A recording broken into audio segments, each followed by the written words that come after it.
Ta bláznivá ženská se nám snažila vnutit kryty na zásuvky. Já na ně prostě nakreslím králíčky a to Maggie ostraší.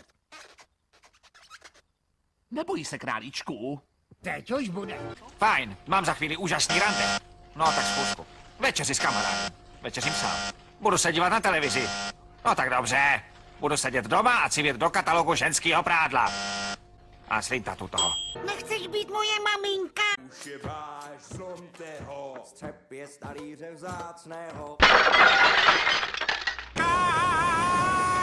Asi máš pravdu. Tvůj otec je na své soukromí citlivý. Marge, došly nám osušky. Tak nezapomeňte, kde parkujeme. Nechápu, jak snadno se v téhle zemi dají sehnat cigarety. Halo? Mohu prosím mluvit s panem Dementem? Křestním jménem ty jsi? Ty jsi dement? Cože? Co si to dovoluješ? Jestli zjistím, co jsi zač, tak ti přilepím naši vlajku na zadek a pošlu tě do Iránu.